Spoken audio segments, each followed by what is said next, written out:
3 weeks before my daughter's wedding, I stepped into a bridal boutique, thinking I was there to help finalize details.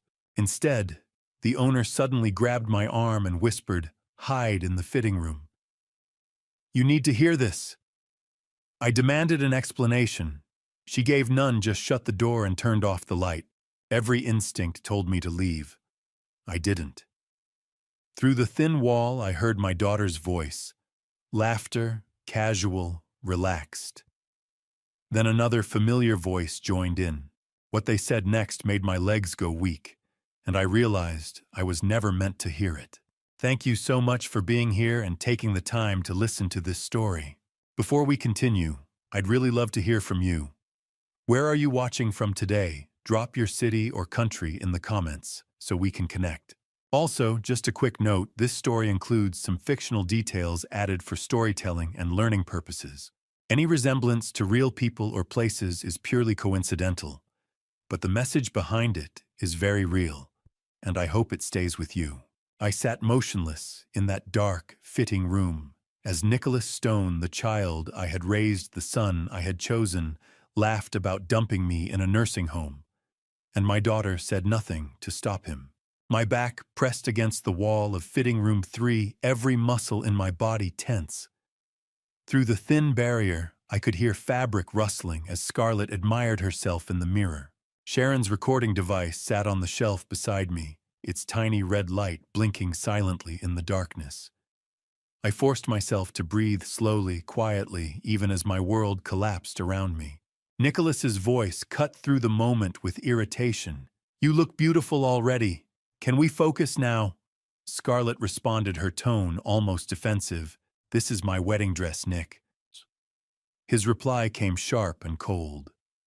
"This isn't a real wedding, Scarlett. Remember that." The words hit me like a physical blow. Not a real wedding. Everything I had imagined, every father-daughter moment I had anticipated, was nothing but an elaborate lie. The door to their fitting room opened and heels clicked across the floor. Natalie Pierce's voice joined them. "Sorry I'm late. Traffic was terrible." Nicholas sounded relieved. "Good. Let's review the timeline one more time."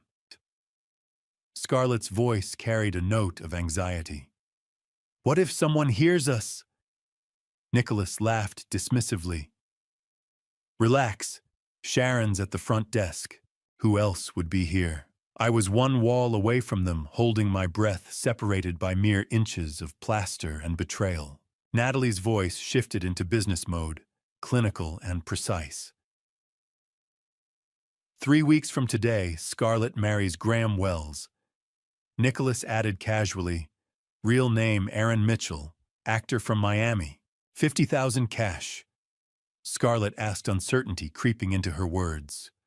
"But the marriage license is real, right?" Natalie confirmed, "Yes, legally binding. But we file for annulment after 6 months." Nicholas explained, as if discussing a business merger, "Simple purpose, a married daughter gains access to the family trust funds." My mind reeled. Graham Wells. The man I had welcomed into my home, shaken hands with, offered congratulations to. An actor. A hired performer in this theater of deception. Nicholas continued laying out their scheme. The day after the wedding, Scarlett activates the power of attorney. Natalie responded efficiently. "I have the paperwork ready. Completely legal." Nicholas's voice took on a greedy edge. "We transfer funds to offshore accounts. We're talking millions, sweetheart." Scarlett's hesitation was barely audible. "Won't Dad notice right away?" Nicholas's laugh was cruel. "By the time the old man figures it out, it'll be too late." Natalie added, "The money moves through shell companies. Untraceable." My hands trembled against my knees. Millions. They were planning to steal everything Elizabeth and I had built together, everything we had saved for Scarlett's future. Scarlett's voice wavered with what might have been guilt. Do we really have to put Dad in a nursing home? Nicholas's response was ice. Yes, he'll notice the money. We need him out of the way. Natalie explained methodically. Dr. Gordon Price will evaluate him, declare him mentally incompetent. Nicholas added, cognitive decline from stress. Very believable. Scarlett's voice broke. But he's my father. Nicholas snapped back harshly. He's a rich old man and we're not. Get over it. Then, as if offering comfort, Golden Meadows is nice. Comfortable. He'll be fine there. Natalie concluded. Once he's declared incompetent, we have full control. Legal guardianship. Tears streamed silently down my face in the darkness. My chest ached with a pain far worse than any physical injury. This was my daughter. The little girl I had taught to ride a bike, consoled through nightmares, walked to her first day of school, and she was planning to lock me away. Nicholas continued, his voice animated with excitement. 6 months later, we annul Scarlett's marriage. Natalie added, offshore accounts are already set up. We liquidate the remaining assets. Nicholas laughed again, that same heartless sound. Then we disappear. New identities, if necessary. Scarlett asked quietly. What about Dad? Nicholas's response was chilling in its indifference. What about him? He'll be at Golden Meadows for the rest of his life. I pressed my palm over my mouth to stifle any sound. My whole body shook. I wanted to burst through that door to confront them, to demand answers. But Sharon's warning echoed in my mind. You need proof. The recording device continued its silent work, capturing every damning word. Nicholas's voice turned smug. You know what the best part is? He's completely blind to it. He trusts me. He trusts you. In 3 weeks, Chris Carter will have nothing, and we'll finally have everything we deserve. Suddenly, footsteps approached my door. The handle moved slightly. My heart stopped. Natalie's voice came suspicious and sharp. Sharon, is someone in this fitting room? I thought I heard breathing. Sharon's voice responded from the hallway, calm and convincing. No, that room's closed. We're repairing the ventilation system. I froze completely. My heart pounded so violently, I was certain they could hear it through the wall. Silence stretched endlessly. Finally, Natalie spoke. All right, let's go. I have a meeting. I waited in that dark room for 15 minutes. After they left, trembling so violently, I could barely stand. When Sharon finally unlocked the door, I collapsed into her arms and sobbed. She held me steady, her grip firm despite my weight against her.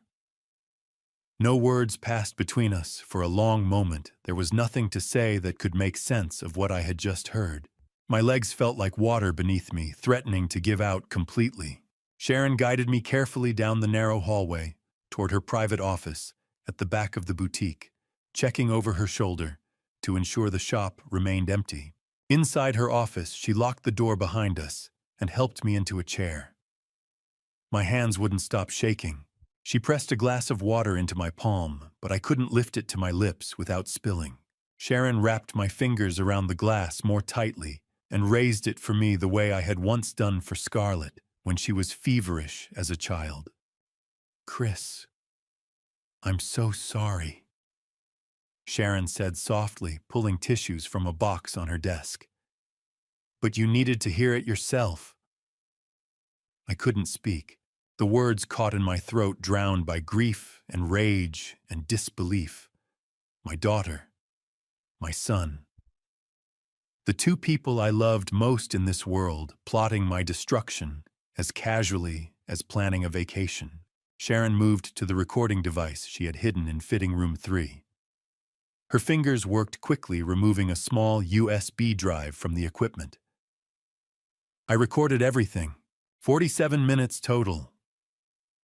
She held the drive out to me, pressing it into my still trembling hand. This is yours. Make copies immediately. This is legal evidence. Confession on tape.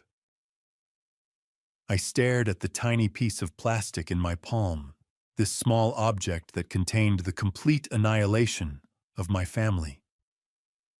I can't believe it, I whispered, my voice cracking. My daughter, my son. Sharon knelt beside my chair, her eyes filled with sorrow. There's more, Chris. Things they said before you arrived.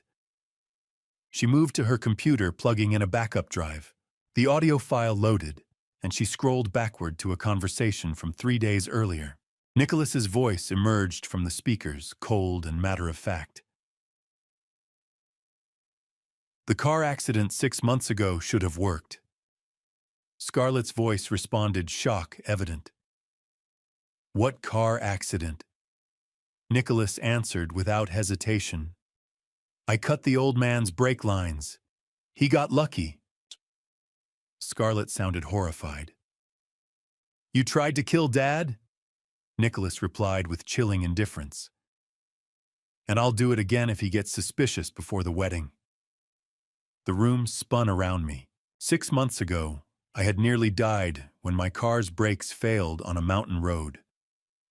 I had careened toward a cliff edge, only avoiding disaster by steering into a guardrail at the last second. The mechanic had said the brake lines looked worn, possibly corroded, but they hadn't been worn. They had been cut.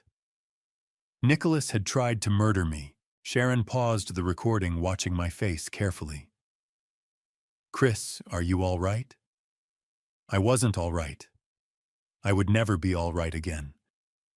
But I nodded, gesturing for her to continue. The recording moved forward to another section. Natalie Pierce's voice asked, "What about the situation in Boston?" Nicholas responded dismissively, "Laura, don't worry about her." Scarlett interrupted, "Who's Laura?"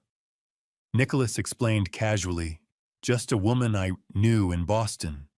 She went to the police, but there was no proof." Natalie pressed, "Police about what?" Nicholas laughed coldly. "She thought I stole from her, but it was her word against mine." Scarlett's voice carried suspicion. "Nick, how many people have you done this to?" Nicholas's response was ice. "You're the first family member, if that makes you feel special." My mind reeled. There was another victim in Boston. A woman named Laura who had tried to stop Nicholas and failed. How many others were there? How long had he been perfecting this scheme? Sharon advanced the recording again. Nicholas's voice continued. "I've already moved $200,000 from his accounts. He hasn't noticed." Natalie confirmed. "The Cayman accounts have 1.8 million waiting." Nicholas added with satisfaction, "After the wedding, we take the rest. Total estimated over 2 million. Scarlett sounded surprised. "That much?" Nicholas laughed. "Your father's richer than you think, sweetheart. 200,000 already gone. 1.8 million hidden in offshore accounts. They had been stealing from me for months, right under my nose, while I smiled and wrote checks for wedding flowers and catering deposits." The recording shifted to another conversation. Natalie's voice was businesslike. "Dr. Price wants 100,000 for the evaluation." Nicholas agreed without hesitation. "Fine. Worth it to lock the old man away legally." Then came the moments that showed how deeply Nicholas had manipulated my daughter. His voice turned gentle, persuasive. "Your mother would want you to be taken care of." Another clip. "Your father has more money than he could ever spend." And another. "We're not hurting him, just redistributing." Scarlett's voice weak and uncertain. "I just want to be happy." Nicholas smooth and controlling. "Then trust me. This is how we get there." Sharon stopped the recording and looked at me. "What will you do? Call the police?" I sat up straighter, something cold and hard settling in my chest. "No, not yet." Sharon's eyes widened. "Why not? You have evidence." I met her gaze, my voice steady for the first time since entering her shop, because I want to see their faces when I destroy them. A plan was forming in my mind, crystallizing out of the chaos. I'll gather more evidence. I'll build an airtight case, and I'll expose them at the wedding. Sharon looked uncertain. But 3 weeks of pretending, I cut her off. 3 weeks to make sure Scarlett sees who Nicholas really is. If I arrest him now, she'll think I'm the villain. If I expose him publicly with proof, she'll have to face the truth. Sharon studied my face, then nodded slowly. What do you need? I considered for a moment. A private investigator, someone discreet. Sharon brightened slightly. I know someone. Kenneth Walsh, former FBI agent. He's thorough and doesn't ask unnecessary questions. I nodded. Good. I'll contact him today. For a moment, emotion threatened to overwhelm me again. I looked at Sharon, my voice breaking. Elizabeth would be devastated. Tears filled Sharon's eyes. Elizabeth would be proud of you for fighting back. I shook my head. I failed her. I didn't protect our daughter. Sharon squeezed my hand. You're protecting her now. From Nicholas. From prison. I stood carefully, my legs more stable now. Purpose had replaced paralysis. Sharon moved to the back door of her office. Leave through here. Your car's out front, go around through the alley. I paused at the threshold. Thank you, Sharon. For Elizabeth. For me. She touched my arm gently. Go. And Chris, be careful. Nicholas tried to kill you once already. I met her eyes, my jaw set. I know. This time I'll be ready. As I stepped into the alley, Sharon called after me. Chris, wait. There's one more thing on the recording. She played a final clip. Nicholas speaking to Natalie. If the old man gets suspicious, we accelerate the timeline. I've got contingency plans. I turned back. What kind of contingencies? Sharon's face was pale with fear. He didn't specify. But Chris, it sounds like he's done this before. Like he's planned for every scenario. I gripped the USB drive in my pocket. Then I'll have to plan better. I walked out into the sunlight a different man than the one who had entered that shop 2 hours before. I drove home that afternoon practicing smiles in the rearview mirror. If I was going to spend 3 weeks pretending my family hadn't betrayed me, I needed to become a better actor than Nicholas Stone. The highway stretched ahead, but I barely saw it. My hands gripped the steering wheel so tightly my knuckles turned white. In my jacket pocket, the USB drive felt like it weighed 1,000 pounds. Every few miles I glanced at myself in the mirror, attempting different expressions. A smile, it looked like a grimace. Excitement, it rang hollow, even to my own eyes. I tried to imagine Elizabeth beside me, coaching me through this nightmare. What would she say? Chris, you're stronger than you think. Do this for Scarlett. Save our daughter. The internal war raged through every mile. How could I look at my daughter without screaming? How could I sit across from Nicholas without lunging across the table? But beneath the pain, something colder solidified. Determination. Strategy. I would beat them at their own game, but I needed to be smarter. Tonight would be my first test, a family dinner, where I pretended everything was normal while my world had crumbled to ashes. Before reaching home, I made my plan concrete.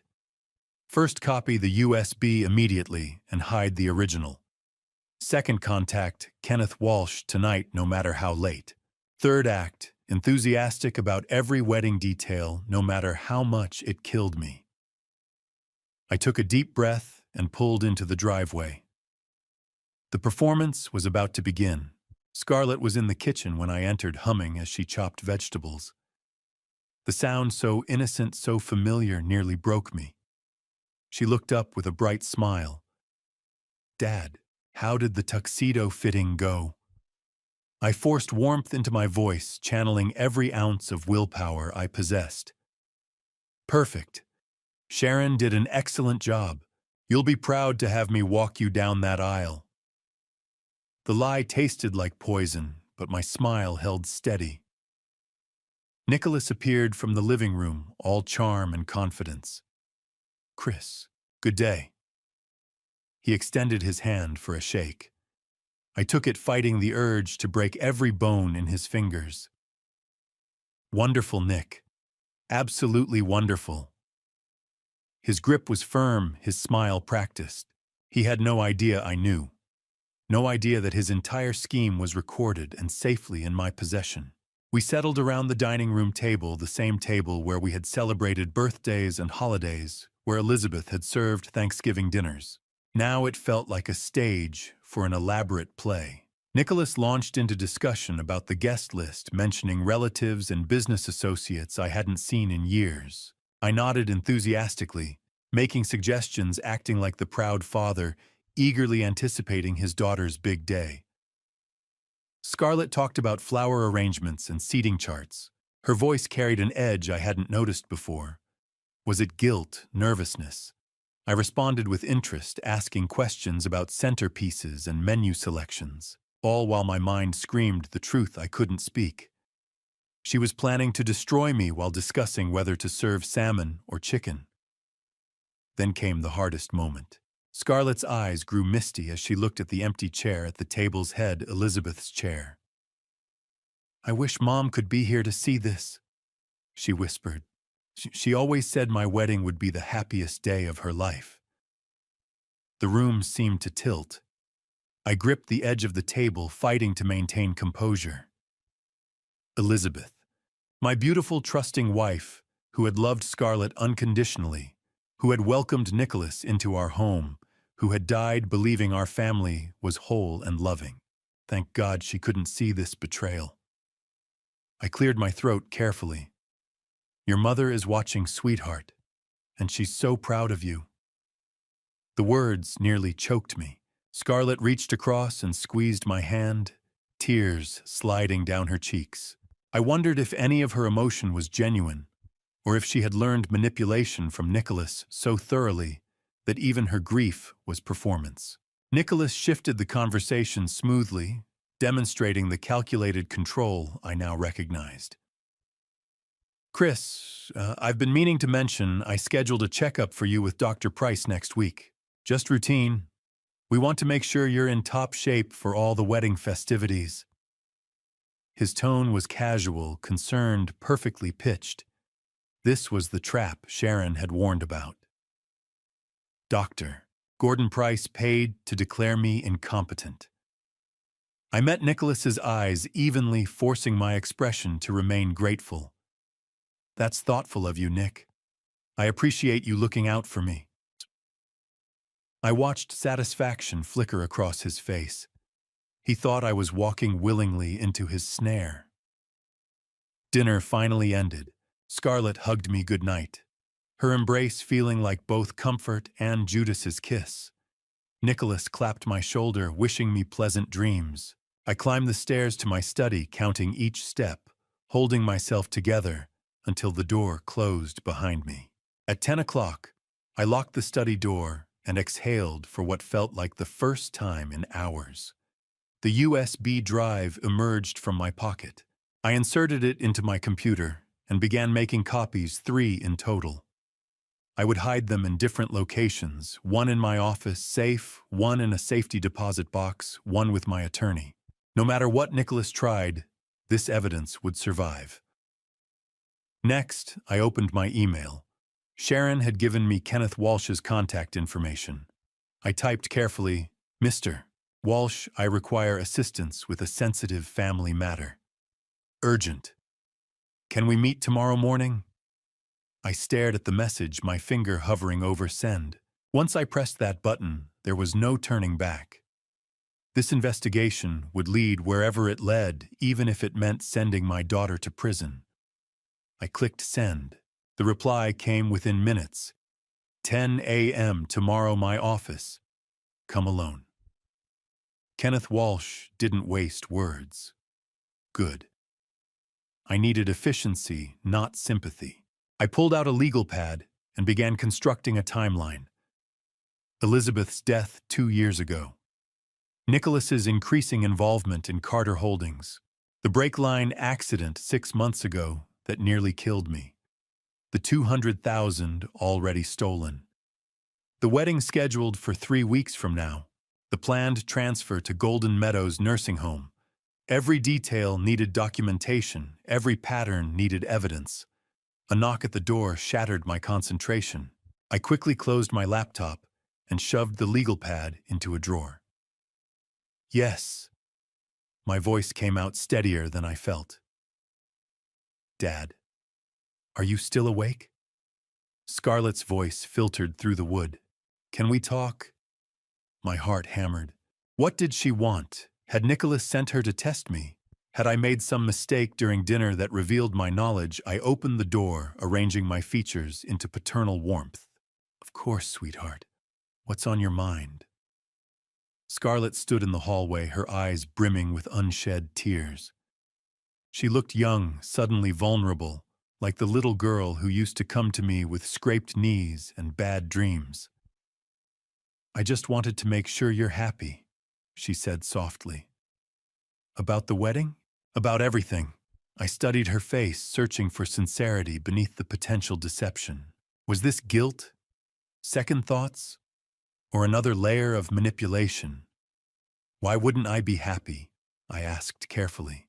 She bit her lip, glancing down the hallway toward the bedroom she shared with Nicholas. When she looked back at me, something flickered in her expression. Fear, regret. I don't know, she whispered. I just needed to hear you say it. Kenneth Walsh's office looked exactly like I imagined a former FBI agent's, with cameras everywhere, filing cabinets with numeric locks, and a man who saw through me in 3 seconds and said, "You're being robbed by people you love." I hadn't even sat down yet. Kenneth gestured to the chair across from his desk, his eyes never leaving my face. He was in his late 50s, gray hair cut military short, with the kind of presence that commanded rooms without effort. His office occupied the 3rd floor of a nondescript building downtown, deliberately unremarkable from the outside. Inside, technology hummed quietly, surveillance equipment, encrypted computers, communication devices I didn't recognize. How did you know? I asked, lowering myself into the chair. Kenneth leaned back, fingers steepled beneath his chin. 23 years with the Bureau. I've seen that expression 1,000 times. The shock hasn't worn off yet, but you're trying to be strategic about it. So tell me who's stealing from you, how much, and how long has it been happening? I met his gaze directly. My daughter and my adopted son.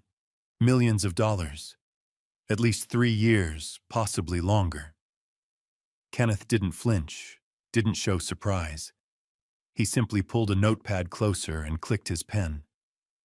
Tell me everything. I handed him the USB drive. This is 47 minutes of recorded confession. They don't know I have it. Kenneth inserted the drive into his computer, put on headphones, and listened. I watched his face as the recording played, the slight tightening around his eyes when Nicholas mentioned the brake lines, the thinning of his lips when Scarlett discussed the nursing home, the sharp look he shot me when Natalie Pierce detailed the offshore accounts. When it finished, Kenneth removed the headphones and sat silent for a long moment. Then he began writing rapidly, filling pages with notes. Fake wedding to actor named Graham Wells. Real name probably Aaron Mitchell. Miami connections. Transfer of family trust funds post-marriage. Power of attorney activation. Offshore accounts in Cayman. Dr. Gordon Price paid to declare incompetence. Golden Meadows nursing home. Previous murder attempt via brake line sabotage. Victim in Boston named Laura. Multiple co-conspirators. He looked up. This isn't their first rodeo. Your son has done this before. The words hit like physical blows, even though I already knew them to be true. Can you prove it? Kenneth nodded slowly. Yes, but it'll take time and resources. How long do I have? I answered immediately, 3 weeks. The wedding is scheduled for 21 days from now. Kenneth's eyebrows rose. You want to wait until the wedding? Why not arrest them now with this recording? I leaned forward, my voice steady with the resolve that had built through a sleepless night. Because I want my daughter to see who Nicholas really is. If I arrest him now, she'll think I'm the villain destroying her happiness. If I expose him publicly at the wedding, with irrefutable evidence in front of everyone they've lied to, she'll have to confront the truth. Kenneth studied me for several seconds, then nodded with something like respect. All right, here's what we do. Week 1, background checks, identity verification. I'll confirm Graham Wells's real identity, investigate Dr. Price's history, and dig into Natalie Pierce's credentials. Week 2, deep financial audit surveillance on Nicholas, and I'll contact my FBI connections to see if there are other victims. Week 3, build the legal case, prepare for wedding day, and coordinate with law enforcement for arrests. He pulled a business card from his desk drawer. I'm also bringing in Howard Klein, best forensic accountant in the state. If money's been moved, Howard will find where, when, and how. I nodded. Whatever it costs. Kenneth named his retainer without hesitation. $50,000 for my services. Howard will need $30,000. We move fast, we move quietly, and we document everything for prosecution. I wrote the check without flinching. This was my family's future, my daughter's chance at redemption. Kenneth pocketed the check and stood extending his hand. We start immediately. First priority, verifying Graham Wells. I have contacts in Miami who can identify him within 48 hours. Second, Dr. Gordon Price. I'll pull his medical license records, past evaluations, any complaints filed against him. Third, surveillance on Nicholas Stone. We need to know his patterns, his contacts, his movements. He opened a drawer and removed a cell phone, sliding it across the desk. Burner phone. Encrypted. Only you and I have the number. Don't use your regular phone for anything related to this investigation. I took the phone, weighing its significance. This was real now. Official. A criminal investigation against my own children. Kenneth's expression turned grave. Chris, you mentioned Nicholas has contingency plans. That concerns me. People with backup schemes are dangerous when cornered. They've already tried to kill you once. I nodded, my jaw tight. I know. The brake lines 6 months ago weren't an accident. Kenneth made a decision quickly. I'm assigning protective surveillance starting today. You won't see them, but my team will be watching. If Nicholas gets suspicious and accelerates his timeline, we need you alive to testify. The weight of those words settled over the room. My son had tried to murder me once. If he suspected I knew his plans, he wouldn't hesitate to try again. Living with people who wanted to put you in a nursing home required a special kind of acting. I smiled over breakfast, discussed wedding flowers at lunch. And at night, I reviewed the evidence that would destroy them both. 3 days had passed since my meeting with Kenneth Walsh. 3 days of performance so exhausting that by evening I barely recognized myself in the mirror. The man staring back had mastered deception, wearing joy like a mask while rage burned underneath. Every morning I reminded myself 18 more days. 18 days of pretending, of nodding along to wedding plans, of shaking Nicholas's hand without breaking his fingers. Day 3 began like the others. I descended the stairs at 7:30 to find Scarlett in the kitchen humming as she flipped pancakes. The domesticity felt surreal, my daughter preparing breakfast while planning my imprisonment. She looked up with a bright smile. Morning, Dad. 18 days. Can you believe it? Her excitement seemed genuine, which made everything worse. How could she smile like that while conspiring against me? I poured coffee, forcing enthusiasm into my voice. Time's flying, sweetheart. Have you finalized the flower arrangements?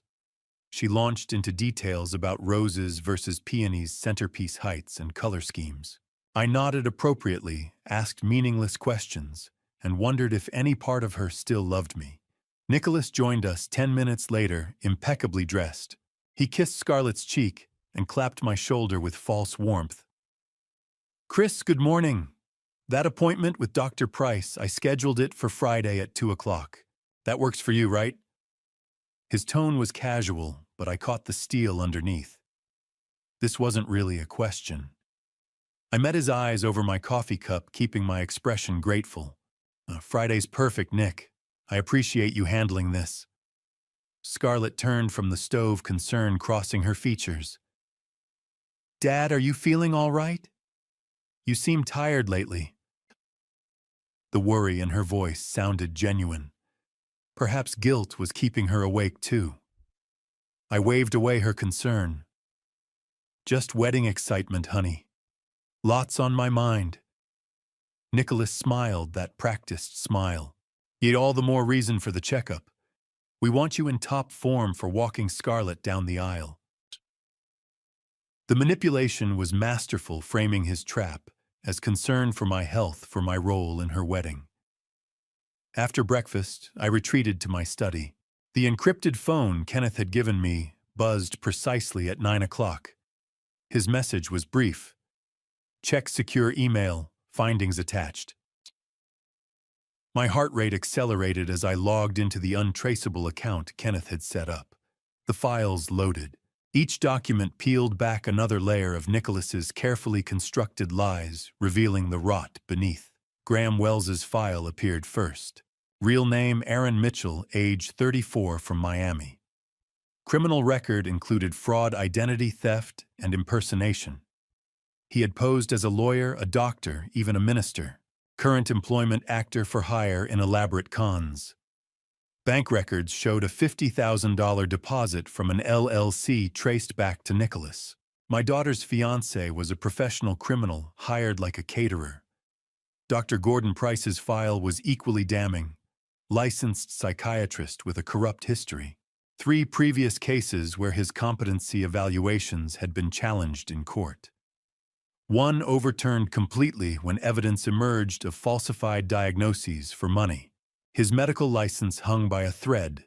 Multiple ethics complaints filed over the years. Bank records showed a $100,000 payment received 2 weeks ago from Nicholas's LLC. He was being paid to declare me incompetent. Natalie Pierce's background revealed systematic career destruction through corruption. Former attorney disbarred in Massachusetts for ethics violations, including client fund misappropriation. Now working as a quasi-legal consultant for people operating in gray areas. She had received $50,000 from Nicholas for her expertise in constructing the legal framework for their theft. But the file labeled Laura Winters, Boston victim, truly gutted me. Kenneth had tracked her down. Wealthy widow, late 60s, met a charming young man calling himself Matthew Reed. He romanced her, gained her trust, convinced her to invest in his business ventures. $400,000 disappeared into offshore accounts before she realized the truth. She went to police, but Matthew Reed had vanished. The photograph Kenneth included showed a slightly different haircut, a beard, but the eyes were unmistakable. Nicholas Stone. Matthew Reed. How many names had he used? How many people had he destroyed? I sat back, the files blurring before my eyes. 24 years. I had raised Nicholas for 24 years, never suspecting the predator I had welcomed into my home. Elizabeth and I had given him everything: education, opportunities, love, and this was his repayment. A knock at the study door jolted me. I quickly minimized the files and called out, "Come in." Nicholas entered, his expression friendly but his eyes calculating. "Chris, got a minute? I wanted to discuss the cognitive tests Dr. Price might run Friday, just so you're prepared and not anxious." I gestured to the chair across from my desk, forcing a grateful smile. Of course, Nick. Whatever you think is best. Nicholas settled comfortably, crossing one leg over the other. He looked perfectly at ease, like a dutiful son helping his aging father. His smile was warm as he leaned forward. That's what family does, Chris. We take care of each other. The woman on the other end of the line said, Mr. Carter, my name is Laura Winters. Kenneth Walsh told me you're investigating Nicholas Stone. I want to help. Because he destroyed my life too. Her voice carried the weight of someone who had survived devastation and emerged hardened by it. I gripped the encrypted phone tighter, my study door locked. Kenneth had warned me he was reaching out to Nicholas's previous victims, but hearing Laura's voice made it viscerally real. My son, the man I had raised, was a serial predator. Ms. Winters, thank you for calling. I'd like to hear your story directly. Laura took a breath, steeling herself. 2 years ago, I met a man named Matthew Reed at a charity gala in Boston. I had just lost my husband to cancer 6 months earlier. Matthew was charming, attentive, understanding. He seemed to know exactly what I needed to hear. The pattern was already emerging, chillingly familiar. We dated for 3 months. He proposed. I was grateful to feel alive again. He said he was starting a tech company, needed investment capital. I trusted him completely. Over 2 months, I transferred $400,000 to accounts he controlled. Then 3 days before our wedding, he vanished. Phone disconnected. Apartment cleared out. Matthew Reed didn't exist. My chest tightened. I'm so sorry. Laura's laugh was bitter. I went to the police. They were sympathetic, but said without proof of his real identity, there was little they could do. The money went offshore, untraceable. I closed my eyes briefly. He's doing the same thing to my daughter, using our family's grief. Laura's voice sharpened. Your wife passed away. I confirmed 2 years ago, Elizabeth. Nicholas started getting closer to Scarlett almost immediately afterward. Laura spoke with quiet intensity. Kenneth mentioned you have evidence. Would it help if I could identify Nicholas Stone as Matthew Reed? My pulse quickened. You have proof. Her tone turned triumphant. I have photographs, wire transfer receipts with his signatures, and a wedding venue contract from a Boston hotel. I kept everything, hoping someday I could use it against him. Within minutes, Kenneth had set up a secure video conference. Laura Winters appeared on my screen, a dignified woman in her late 60s, silver hair, styled elegantly, eyes sharp with determination. She held up a photograph. Even through the screen, I recognized Nicholas. Different styling glasses, a neatly trimmed beard, but unmistakably him. This is Matthew Reed, taken at our engagement party 18 months ago. She showed bank transfer receipts, each signed with Nicholas's distinctive handwriting, but under the name Matthew Reed. Then, a contract from the Boston Harbor Hotel for a wedding reception, signed by both Laura Winters and Matthew Reed. The evidence was irrefutable.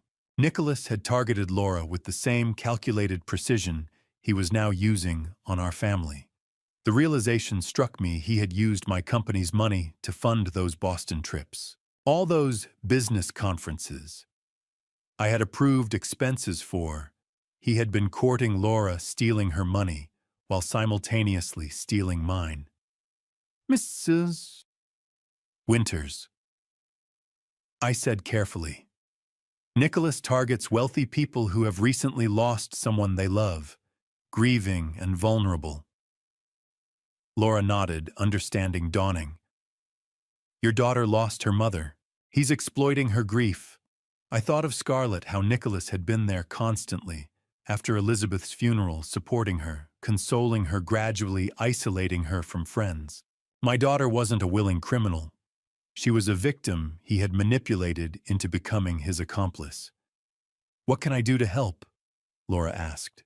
I made a decision. that would either save my family or condemn us all.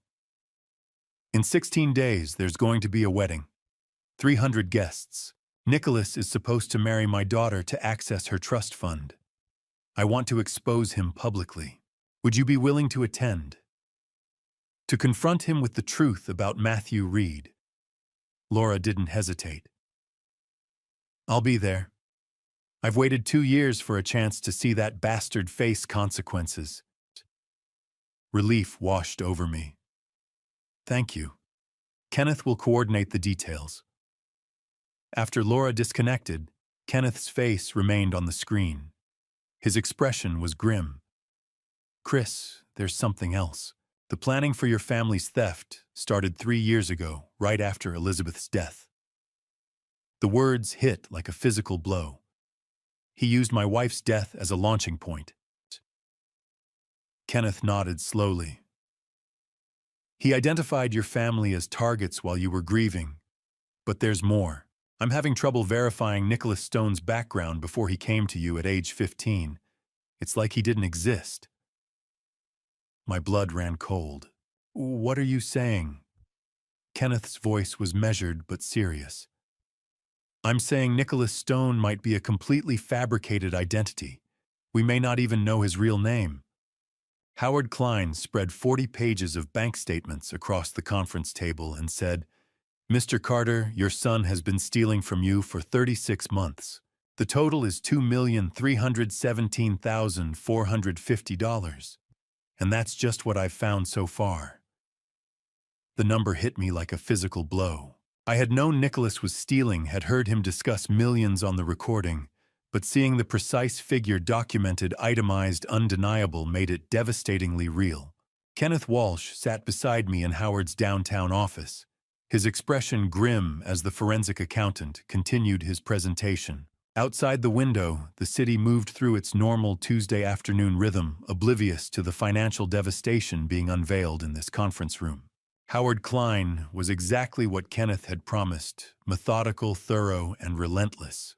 In his late 50s with wire-rimmed glasses and the demeanor of a surgeon, he had spent 8 days dissecting 3 years of Carter Holdings' financial records, my personal accounts, family trust documents, and investment portfolios. The results were catastrophic. Let me walk you through the methodology, Howard said, flipping to a color-coded spreadsheet that looked like a roadmap of betrayal. Your son employed 4 primary theft mechanisms, each designed to avoid triggering audit flags. He pointed to the first column highlighted in red. Fake vendor invoices.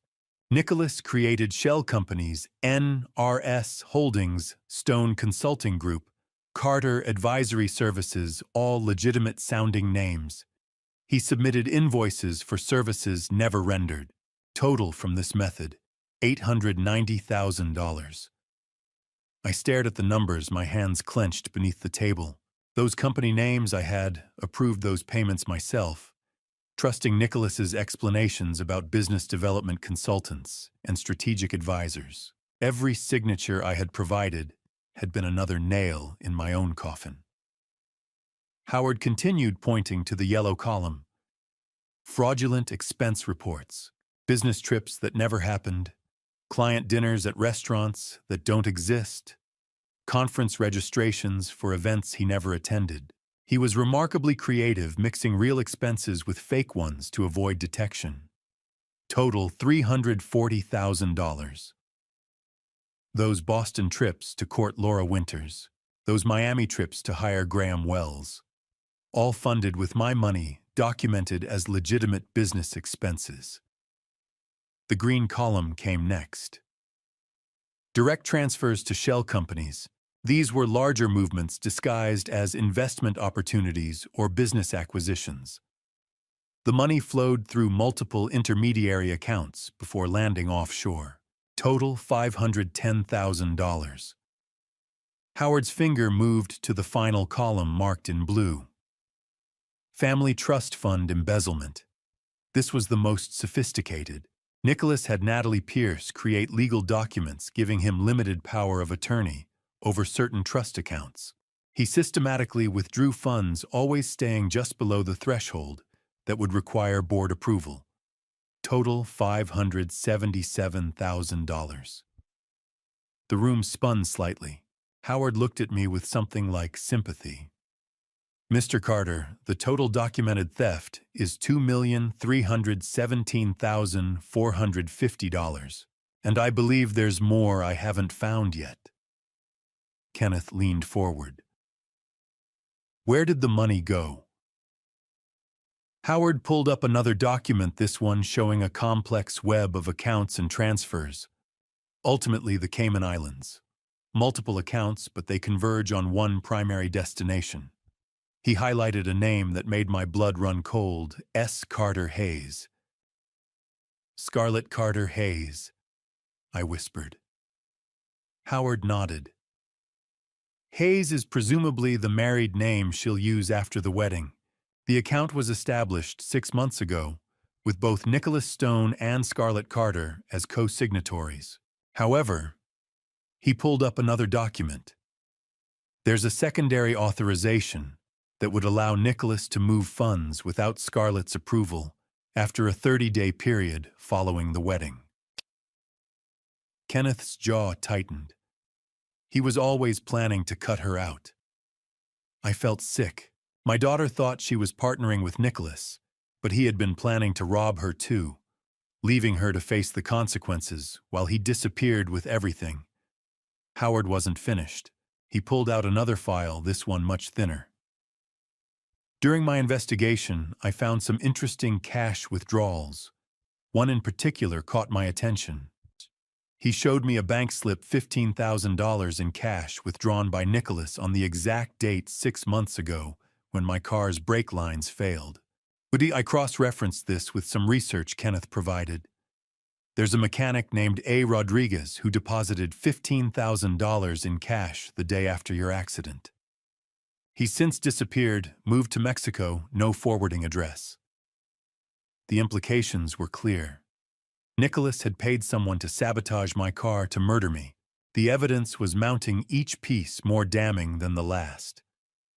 Howard continued flipping through more documents. I also found something disturbing in the personal expense category. Nicholas submitted invoices for Scarlett's psychological therapy sessions, grief counseling after your wife's death. Except I contacted the therapist's office. Scarlett attended 3 sessions total, not the 47 Nicholas billed for.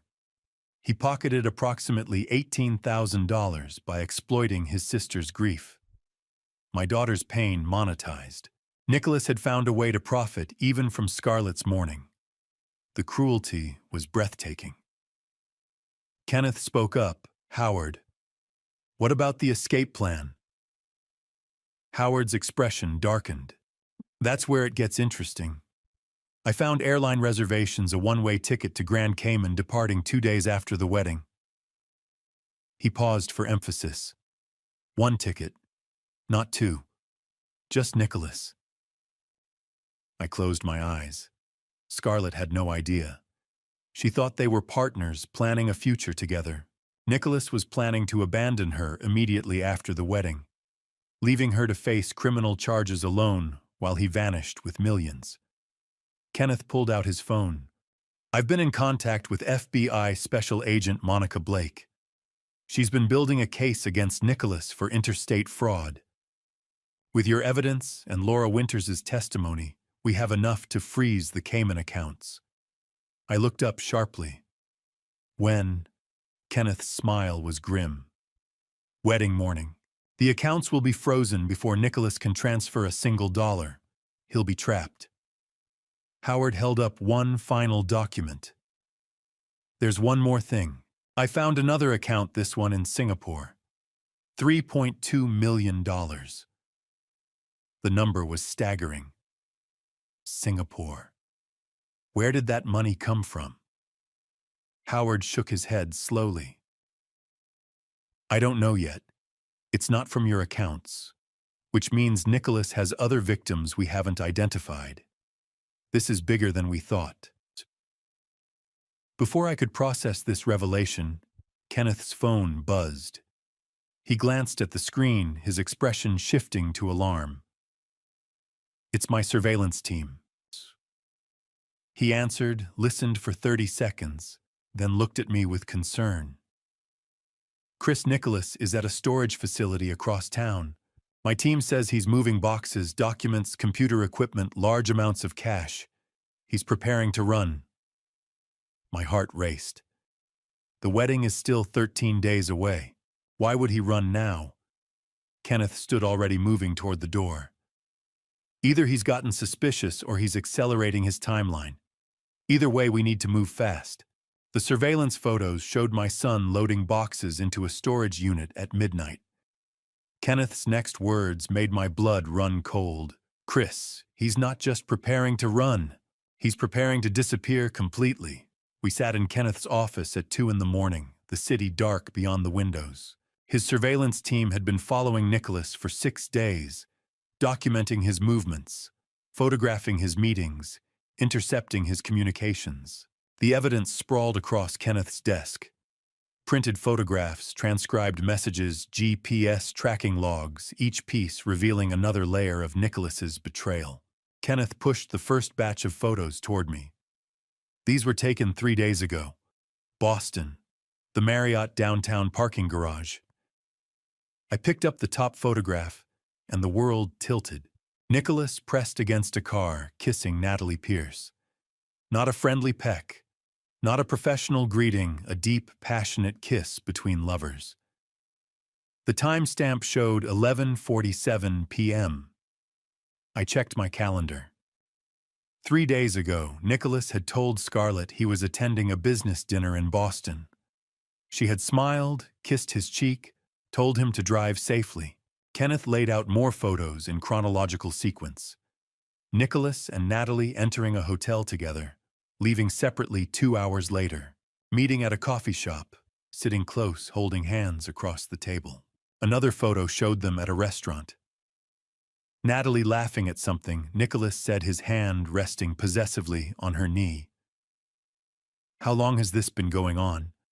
I asked, my voice hollow. Kenneth consulted his notes. "Based on credit card records and hotel receipts, at least 18 months. They've been meeting twice a week, usually at the Riverside Inn, a cheap motel on the outskirts of town, where no one would recognize them. 18 months. While Nicholas was supposedly engaged to help Scarlett through her grief, while he was planning a future with my daughter, he had been sleeping with her maid of honor." The cruelty was staggering. Kenneth pulled up another set of photographs on his laptop.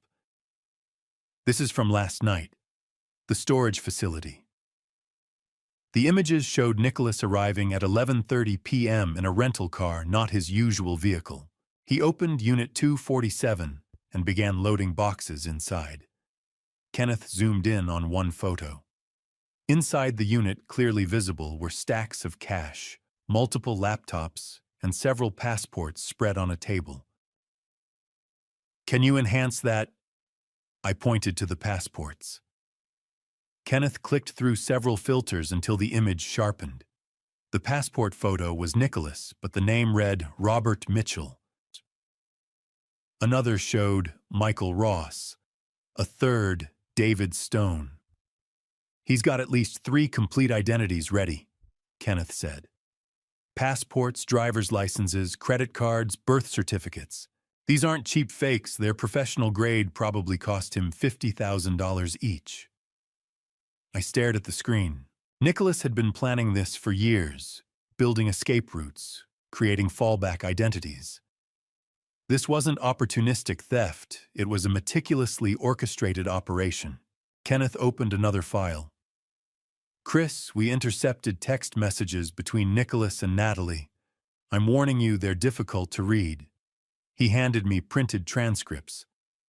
I forced myself to look. Nicholas, 2:34 a.m. Scarlett asked about the honeymoon again. I told her Bali. Idiot believed me. Natalie, 2:36 a.m. LOL. She actually thinks you're marrying her. Nicholas, 2:37 a.m. She'll figure it out when the FBI shows up. By then we'll be in Singapore. Natalie, 2:39 a.m. What if she talks? Cuts a deal. Nicholas, 2:41 a.m. Let her. She signed everything, transferred the money. Legally, she's just as guilty. We planned it that way. Remember Natalie, 2:43 a.m. You're brilliant. She takes the fall, we take the money. Nicholas, 2:45 a.m. That's what pawns are for baby. My hands shook so violently I nearly dropped the papers. Kenneth watched me carefully, ready to intervene if needed. I took a deep breath and continued reading. Natalie yesterday, 8:15 p.m. Price finished the cognitive assessment paperwork. Signs dementia and recommends immediate placement. Nicholas, 8:17 p.m. Perfect. Golden Meadows has the room ready, Natalie. 8:18 p.m. Confirmed. Once he's declared incompetent, you have full control. Nicholas, 8:20 p.m. The old man made this too easy. Trusts me completely. Just like Scarlett. Natalie, 8:22 p.m. When do we leave, Nicholas? 8:24 p.m. 2 days after the wedding. Flight to Cayman, then connections to Bangkok. I booked under Ross and Mitchell identities. Natalie, 8:26 p.m. Both tickets, not taking any chances. Nicholas, 8:28 p.m. No chances, no loose ends, no Scarlett. I set the papers down, unable to read more. Does Scarlett know about Natalie? Kenneth shook his head. No indication she suspects anything. Nicholas has been careful, no public displays, no overlapping schedules that would raise questions. To Scarlett, Natalie is just her loyal maid of honor. Kenneth pulled out another document. Here's their complete escape plan reconstructed from intercepted communications and financial records. Day 1, the wedding happens. Scarlett activates power of attorney, transfers trust fund access to Nicholas. Day 2. Nicholas and Natalie fly to Grand Cayman, empty the accounts. Day 3, they fly to Bangkok under false identities. Thailand has no extradition treaty with the U.S. Day 4. Scarlett wakes up to FBI agents at her door alone with all evidence pointing to her as a co-conspirator. The calculation was breathtaking. Nicholas had positioned Scarlett to take complete legal responsibility, while he vanished with both the money and his actual lover. My daughter manipulated, used, and ultimately abandoned to face federal prosecution. Kenneth showed me one final photograph. Nicholas and Natalie at an outdoor cafe, both laughing. The timestamp showed yesterday, just hours after Nicholas had told Scarlett he loved her, had kissed her goodnight, had promised her a beautiful future together. In the photo, Nicholas's expression was relaxed, happy, entirely at ease. This was his real self, not the devoted brother, not the concerned son, but a predator celebrating a successful hunt. What do you want to do? Kenneth asked quietly. We have enough evidence now. We could arrest him tonight, freeze the accounts, end this immediately. I stared at the photograph for a long moment. Part of me wanted exactly that, wanted Nicholas in handcuffs, wanted this nightmare over. But another part, the part that still loved my daughter despite everything, knew that immediate arrest wouldn't save her. She needed to see the truth herself, needed to understand who Nicholas really was before the FBI destroyed him. No, I said finally. We stick to the plan. We let it play out until the wedding. Kenneth looked concerned. Chris, he's dangerous. If he suspects we're on to him, I cut him off, my voice harder than I'd ever heard it. Then we make sure he doesn't suspect. We keep playing our roles. And on that wedding day, in front of 300 witnesses, Scarlett will see exactly what kind of monster she's been protecting. Let her watch him kiss Natalie. Let her hear about the escape plan that didn't include her. Let her see it all. Kenneth studied my face, then nodded slowly. All right. But Chris, when this happens, it's going to destroy her. I looked at the photograph again, at Nicholas's smile, at Natalie's hand on his arm. Nicholas already destroyed her. I'm just making sure she survives it. Scarlett appeared at my study door at midnight, with tears streaming down her face, and said, Dad, can we talk? I'm having doubts about this wedding. For one moment, I thought she would confess. For one moment, I hoped I could forgive her. She stood in the doorway wearing an old college sweatshirt, looking younger than her 26 years. Her hair was pulled back messily, her eyes red and swollen. She clutched a tissue in one hand, twisting it nervously. "Come in, sweetheart," I said, closing my laptop quickly. The screen had been displaying surveillance photos of Nicholas and Natalie, but Scarlett couldn't see that now. I gestured to the chair across from my desk. "What's troubling you?" She sat down heavily, fresh tears spilling over. "I keep thinking about Mom. Whether she'd be proud of me. Whether she'd approve of this wedding of Nicholas, of everything." Her voice cracked on the last word, and something in my chest twisted painfully. This was my daughter, the real Scarlett, beneath the manipulation, trying to break through. I moved around the desk and pulled up a chair beside her, close enough to take her hand. It was cold, trembling. "Your mother loved you more than anything in the world. She'd want you to be happy, truly happy, not just going through motions." She looked up at me, and in her eyes I saw conflict, guilt, terror. "Dad, I need to ask you something, and I need you to be honest with me." My heart began to race. This was it, the moment of truth. "Of course. Always." Scarlett took a shaky breath. "Are you happy about this wedding, about Nicholas being part of our family?" The question hung between us, heavy with implications. I chose my words carefully. "What matters is whether you're happy, sweetheart. Are you?" She opened her mouth, closed it, opened it again. Tears fell faster now. I don't know if I..." She stopped, struggling with words that wouldn't come. I leaned forward, squeezing her hand. "Scarlett, whatever you need to tell me, you can. I'm your father. Nothing changes that."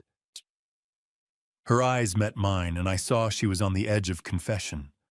Her lips parted, the words forming. But before she could speak, footsteps sounded in the hallway. Nicholas appeared in the doorway wearing pajama pants and a concerned expression. "Scarlett, baby, what's wrong? I woke up and you were gone." His eyes flicked to me, assessing, calculating. Had he been listening, Scarlett's entire demeanor changed. The vulnerability vanished, replaced by something harder. She pulled her hand from mine and stood. "Nothing.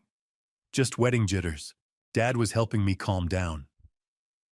Nicholas moved into the room, placing a possessive hand on her shoulder. "Come back to bed, sweetheart. You need rest. Big week ahead."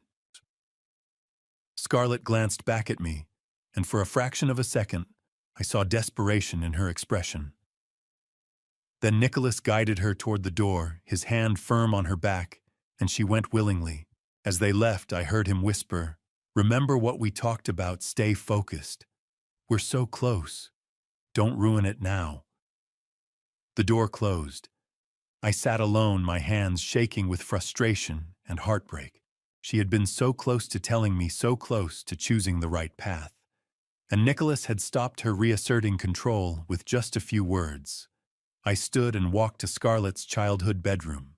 We had kept it mostly unchanged, pale lavender walls, old bookshelf lined with novels and trophies, corkboard covered with photos. I turned on the lamp and looked at the pictures. Scarlett at age 7 holding a soccer trophy. Scarlett at 12 with Elizabeth, both laughing.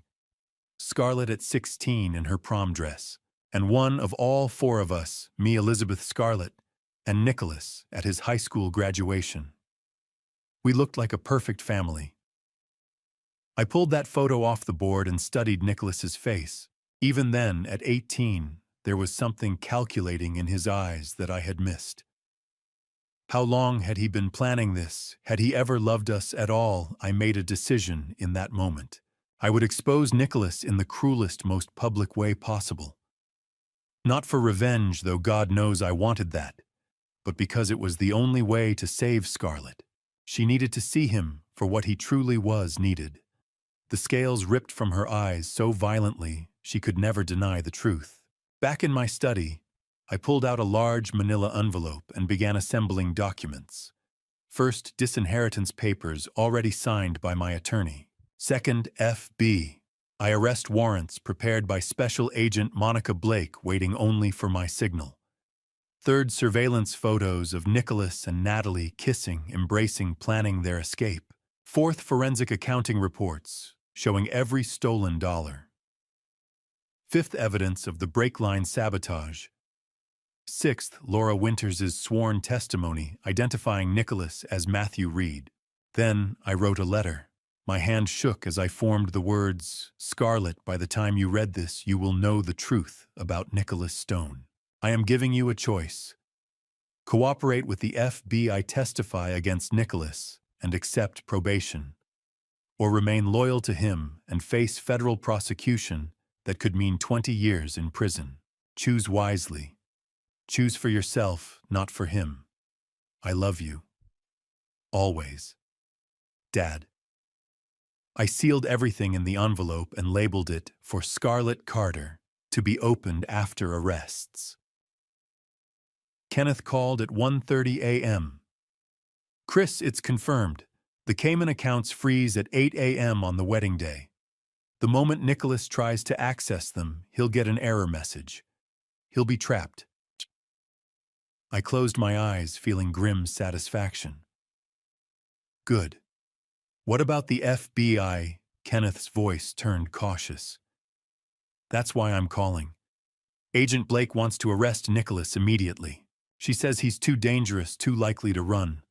She's pushing hard for Wednesday arrests 4 days before the wedding." My jaw tightened. "No. Tell her we stick to the plan. Wedding day. Public exposure." "Chris, she's concerned about your safety. Nicholas has already tried to kill you once. If he gets spooked—" I interrupted, my voice hard as steel. "Then we make sure he doesn't get spooked. 4 more days of performance. And then in front of everyone he's deceived. Nicholas Stone will finally face justice. Tell Agent Blake that's non-negotiable." Kenneth was silent for a long moment.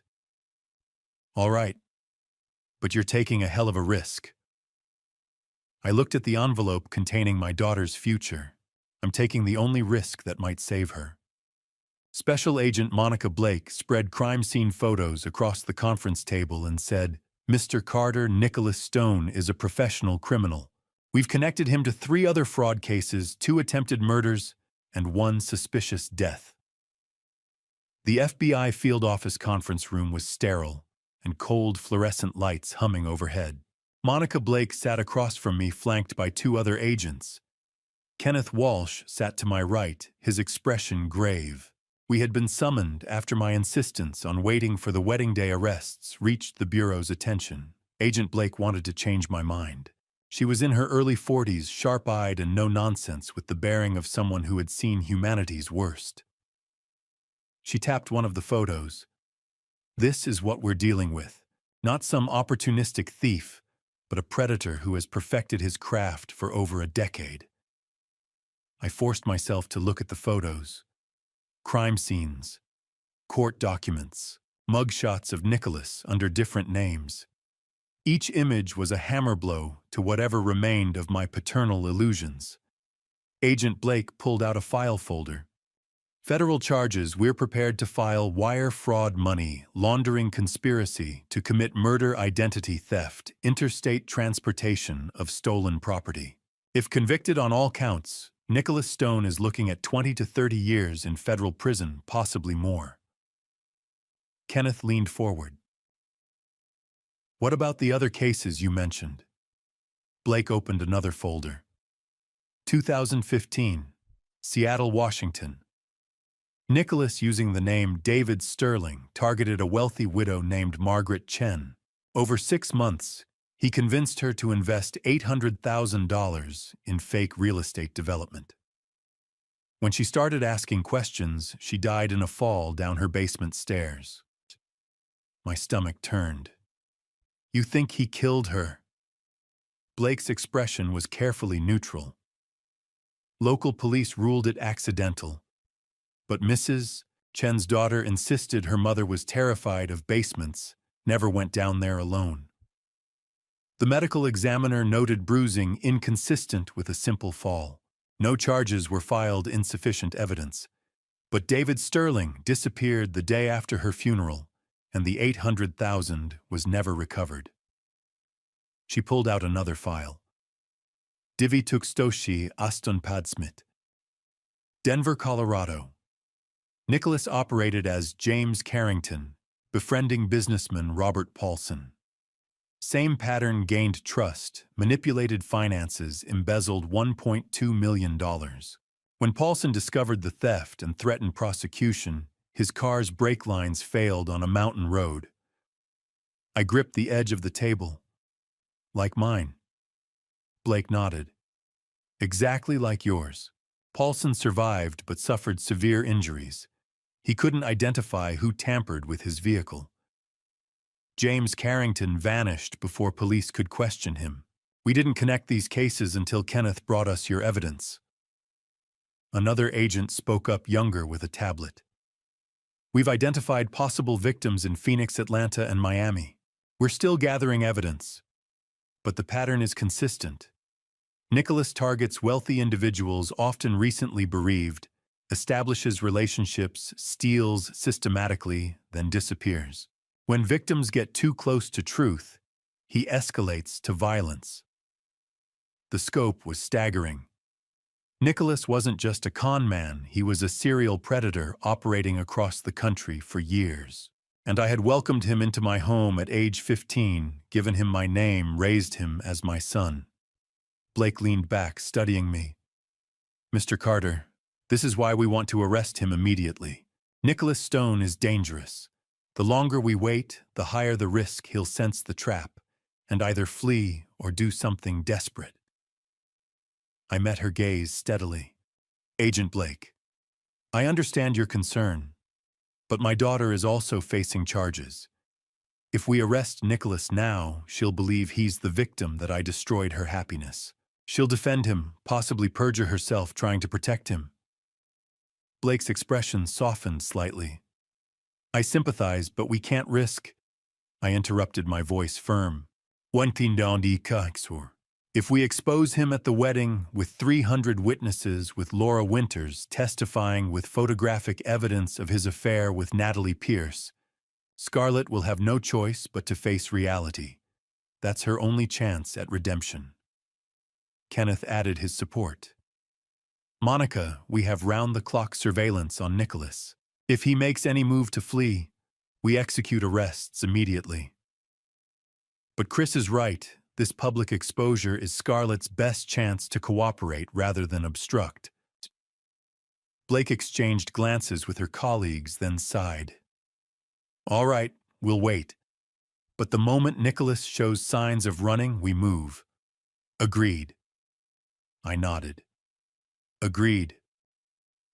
She pulled out official paperwork. Arrest warrants are signed and ready for Nicholas Stone, Natalie Pierce, and Dr. Gordon Price. Execution is scheduled for Saturday, 12:05 p.m. at St. Catherine's Church, immediately following your interruption of the ceremony. We'll have agents positioned throughout the venue, plainclothes. You'll give a signal, and we move in. The weight of what I was orchestrating settled over me. In 4 days, I would destroy my son in the most public way imaginable. But it was the only way to save my daughter. Blake's voice turned grave. Mr. Carter, understand this. Nicholas has killed before or come very close. If he feels cornered before Saturday, he becomes extremely dangerous. Watch yourself. The wedding week arrived like a storm I had been watching for 3 weeks. Nicholas Stone played the devoted brother with Oscar-worthy precision. Every smile felt like a knife. Friday morning, the day before the wedding began, with the rehearsal at St. Catherine's Church. I drove there alone, my hands steady despite the chaos in my mind. By tomorrow, at this time, everything would be over. Nicholas would be in handcuffs, Scarlett would know the truth, and our family would be destroyed beyond recognition. But at least my daughter would be alive and free. The church was beautiful in the morning light, stained glass windows casting colored patterns across wooden pews. White ribbon marked where chairs would be positioned for tomorrow's ceremony. The wedding coordinator bustled around with clipboard and headset directing florists and lighting technicians. It all looked so normal, so innocent. No one knew that tomorrow this sanctuary would become a crime scene. Nicholas arrived with Scarlett, both dressed casually, both smiling. He kissed her cheek, whispered something that made her laugh, then spotted me and waved. Chris, ready for the big day. I returned his smile, matching his false warmth with my own. Absolutely. Excited to see it all come together. Then I met Graham Wells for the first time. He was exactly as Kenneth's file had described, mid-30s, handsome, in a generic way, professional actor's charm. He shook my hand firmly. Mr. Carter, such an honor. Scarlett is an amazing woman. The irony was suffocating. Here was a man paid $50,000 to fake marry my daughter, expressing manufactured sentiment, while I, her actual father, couldn't speak the truth. Welcome to the family, Graham. I said the words, tasting like ash. We walked through the ceremony choreography. The wedding coordinator explained timing, processional music positioning. At the altar exchange of vows, ring ceremony. She turned to me. Mr. Carter, after you walk Scarlett down the aisle, you'll take your seat in the front row. Any questions? I looked at the altar, imagining tomorrow's scene. Actually, I might have a few words to say before the vows. Is that unusual? The coordinator smiled. Not at all. Many fathers want to address the couple. We can work that into the ceremony. Nicholas glanced at me sharply, calculation flickering in his eyes. Chris, you don't have to do that. I met his gaze calmly. I want to, Nick. I've got some things I need to say. He studied my face for a moment, then relaxed. Whatever he saw satisfied him that I remained the oblivious, sentimental father.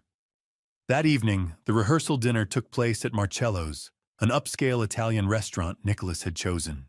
60 guests, family wedding party, close friends filled a private dining room. Crystal chandeliers, white linens, expensive wine flowing freely. Everyone laughed and celebrated, unaware of the FBI surveillance team photographing attendees from across the street. I sat at the head table between Scarlett and Nicholas, playing my role. Toasts began after dinner. Scarlett's college roommate spoke about their friendship. Natalie Pierce gave a speech about love conquering all, while secretly planning to steal my daughter's fiancé and flee the country. I smiled and applauded my performance, flawless. Then Nicholas stood, champagne glass in hand. The room quieted. He looked at me with masterful manipulation, gratitude, respect, affection, all carefully constructed. I want to say something about Chris Carter. 24 years ago, he and Elizabeth opened their home to a lost 15-year-old kid. Chris taught me about loyalty, about integrity, about what it means to be a man. The words were daggers.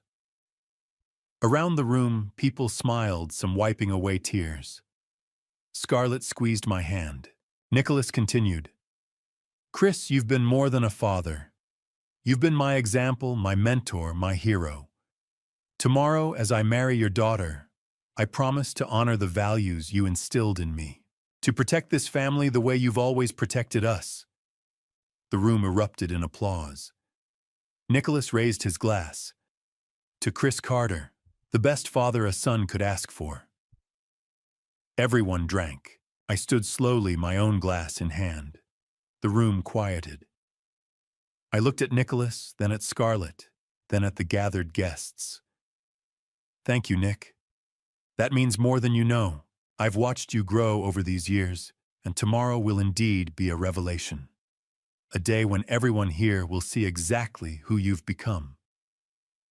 I paused, letting the words hang with double meaning. Tomorrow will be a day none of us can ever forget. We'll all witness truth in its purest form. So please raise your glasses to tomorrow, to truth, to justice. The guests cheered and drank, missing the warning in my words. But Nicholas's eyes narrowed slightly, and for just a moment I saw uncertainty flicker across his face. After dinner, I walked to my car alone. In the darkness of the parking lot, I finally allowed myself to break. My hands shook, tears sliding down my face. Sharon Mitchell approached from behind. "Chris, are you all right?" I shook my head. "Tomorrow I destroy my family." Sharon gripped my arm. "Tomorrow you save your daughter. Elizabeth would be proud of you." My phone buzzed. A text from Scarlett. "Dad, come home. Nick went out. I need to talk to you privately. Please." I raced home at 11 p.m., heart pounding. Scarlett's text said she needed to talk privately. This was her last chance to confess before I destroyed her life publicly. The house was dark when I pulled into the driveway, only the porch light glowing. Nicholas's car was gone. I found Scarlett in the living room, curled on the couch where she used to read as a child. She looked up when I entered, her eyes red from crying. "Dad." Her voice was small, broken.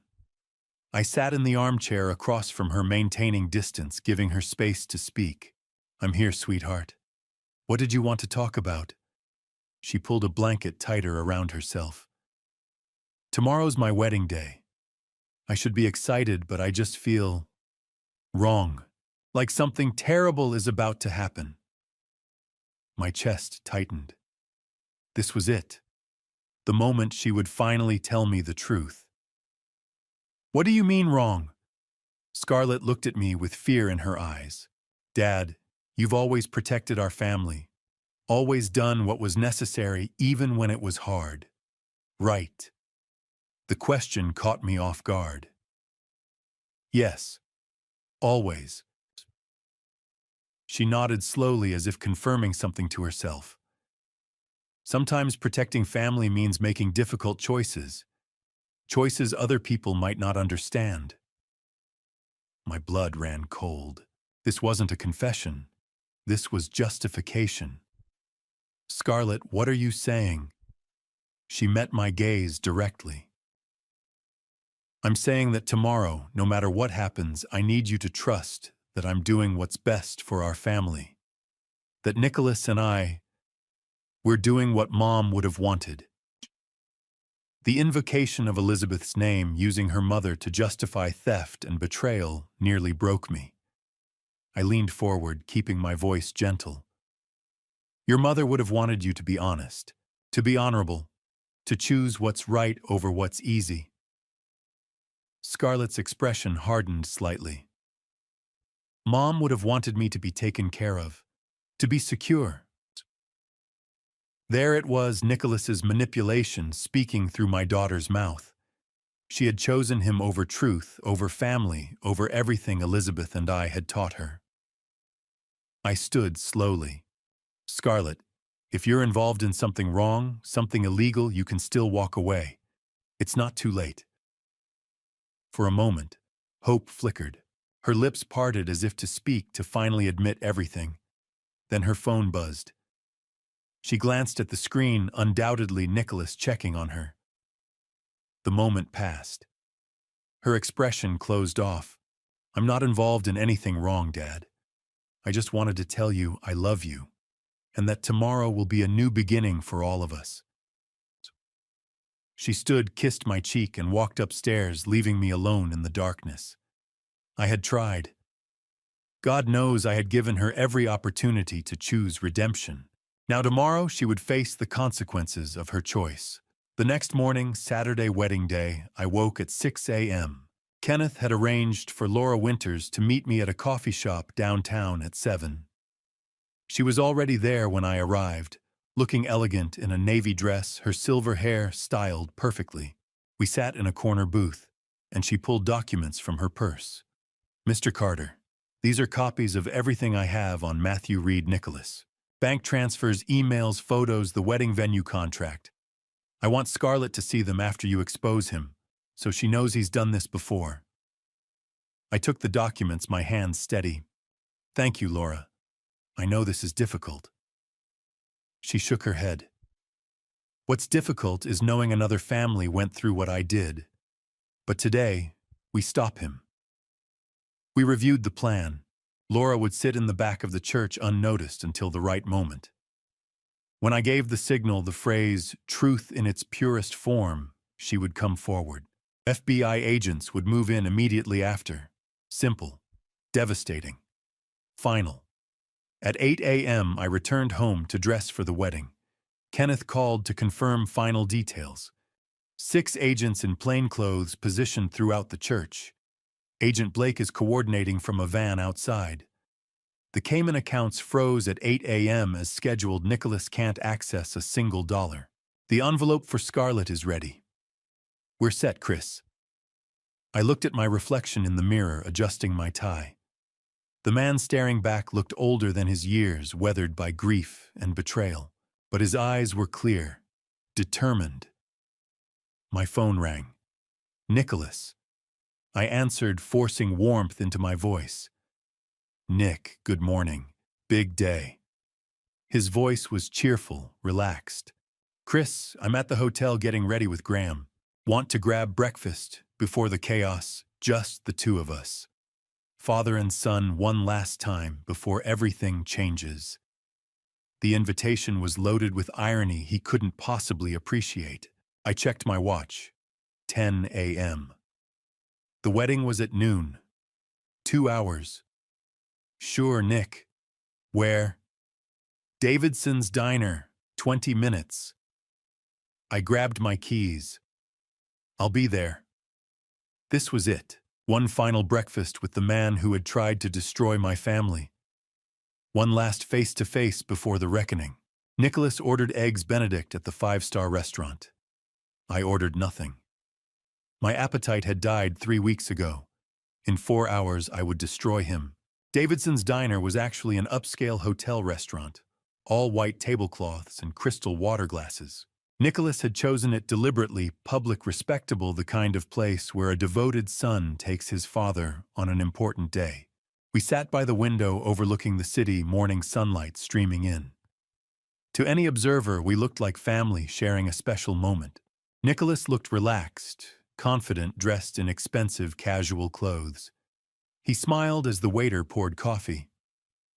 Big day, Chris. How are you feeling? I wrapped my hands around the coffee cup. Reflective. 24 years goes by fast. He nodded, his expression turning sentimental. I've been thinking about that too. About the day you and Elizabeth brought me home. I was so lost, so broken. You saved me, Chris. Gave me a life I never thought I'd have. The lies flowed so smoothly, so convincingly. We loved you, Nick. From the beginning. The past tense wasn't accidental, but he didn't catch it.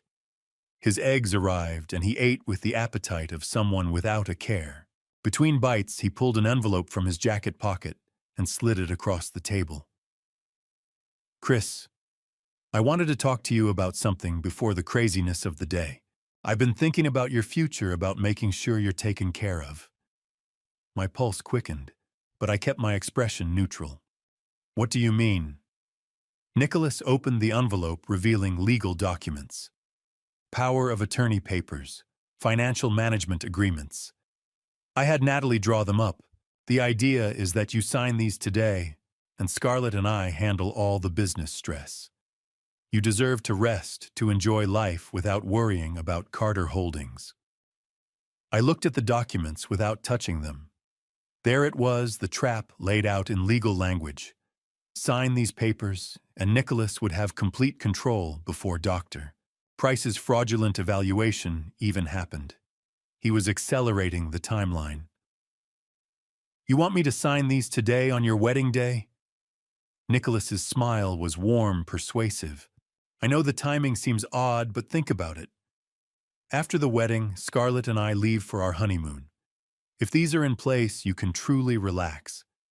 It's a gift, Chris. Freedom from responsibility. I picked up the papers, scanning them. Every clause was designed to strip me of control, access to accounts authority, to make financial decisions, everything. Sign these and I would be powerless. I set the papers down and looked at Nicholas. Really looked at him. The young man I had raised. The predator who had tried to murder me was stealing millions, had manipulated my daughter. You're very good, Nick. The best actor I've ever seen. Something flickered in his eyes, uncertainty. I don't know what you mean. I'm just trying to help. I leaned back in my chair, my voice quiet but hard. You'll see the results in a few hours. At the church. In front of everyone. The color drained slightly from his face. Chris, are you feeling all right? You're talking strangely. I stood, pulling cash from my wallet and dropping it on the table. I'm feeling clear-headed for the first time in weeks. See you at the altar, Nick. I walked out, leaving him sitting there with his unsigned papers and his crumbling confidence. Let him wonder. In a few hours, he would know everything. Back home, the house was chaos. Scarlett's bridesmaids filled the living room, makeup artists and hairdressers transforming the space. Music played, champagne flowed, everyone laughed. I slipped upstairs to my bedroom unnoticed. The tuxedo hung ready in my closet. I dressed slowly, methodically, shirt, cufflinks, vest, jacket, tie. Each piece of clothing felt like armor. In the mirror, I looked like any father on his daughter's wedding day. Proud. Emotional. I picked up the manila envelope from my dresser. Inside, all the evidence, all the proof, all the ammunition I needed to destroy Nicholas Stone. FBI arrest warrants, surveillance photos, forensic accounting reports, Laura Winters' testimony, the letter to Scarlett offering her one last chance at redemption. My phone buzzed. Kenneth. All agents in position. Laura is at the church. Blake is ready. It's happening, Chris. I typed back, I'm ready. At 11 a.m., I drove to St. Catherine's Church. The parking lot was already filling with guests, everyone dressed in wedding finery, everyone smiling and excited. FBI agents in plainclothes moved through the crowd. I recognized 3 of them from the briefing, though they blended perfectly. Inside the church, white flowers covered every surface. Ribbon decorated the pews. Soft classical music played. It was beautiful, exactly what Scarlett had dreamed of. And I was about to turn it into her worst nightmare. I found Laura Winters in the back row, dressed elegantly in navy blue, a wide-brimmed hat partially obscuring her face. She nodded at me slightly. Agent Monica Blake, disguised as a wedding guest in a lavender dress, stood near the side exit. 2 more agents flanked the main doors. One positioned himself near the altar, all waiting for my signal. Scarlett's wedding coordinator found me. Mr. Carter, Scarlett's asking for you. She's in the bridal suite. I followed her down a hallway to a private room where Scarlett stood in her wedding dress. She looked breathtaking, Elizabeth's daughter, beautiful and radiant. My heart broke all over again. Dad. She turned to me, tears already glistening in her eyes. Do I look okay? I crossed the room and took her hands. You look exactly like your mother on our wedding day. Beautiful. Perfect. She smiled through tears. I wish she could be here. She is, sweetheart. She's watching. And she loves you so much. I pulled her into a hug, holding my daughter perhaps for the last time before everything changed. Scarlett, I need you to know something. No matter what happens today, no matter what you see or hear, I love you more than anything in this world. That will never change. She pulled back, confusion crossing her face. Dad, you're scaring me. What's wrong? The wedding coordinator knocked. It's time. Guests are seated. I kissed Scarlett's forehead. Nothing's wrong, baby. Everything's exactly as it should be. We lined up for the processional. Music swelled. The doors opened. I offered Scarlett my arm and we began walking down the aisle. 300 guests stood turning to watch us. Flowers, music, smiles, and at the altar, Nicholas Stone waited in his tuxedo, Graham Wells beside him. Nicholas's eyes met mine across the distance, and for the first time since this began, I saw genuine fear in his expression. He knew. Somehow he knew something was wrong. But it was too late. The ceremony had begun. I walked my daughter down the aisle, knowing that every step brought us closer to the moment I would shatter her heart to save her life. The processional music swelled around us, beautiful and haunting. Scarlett's hand rested on my arm, trembling slightly. 300 faces turned toward us, smiling, some dabbing at tears. They saw a father walking his daughter toward her future. I was walking her toward the truth. The aisle seemed endless. White roses lined the path, their scent almost overwhelming. Sunlight streamed through stained glass windows, casting colored patterns across Scarlett's white dress. She looked ethereal, exactly like Elizabeth had looked when I had stood at an altar waiting for her. But at this altar, Nicholas Stone waited with sweat beading on his forehead. His eyes locked on mine, and I saw calculation behind the fear. Beside him, Graham Wells stood rigid, his actor's smile firmly in place, but his eyes darting nervously toward the exits. In the front row, Natalie Pierce sat with the bridesmaids, her expression smug and satisfied. She thought she had won. She had no idea that FBI agents surrounded her, that every escape route was blocked. We reached the altar. The music faded. The minister smiled warmly. Who gives this woman to be married? This was the moment.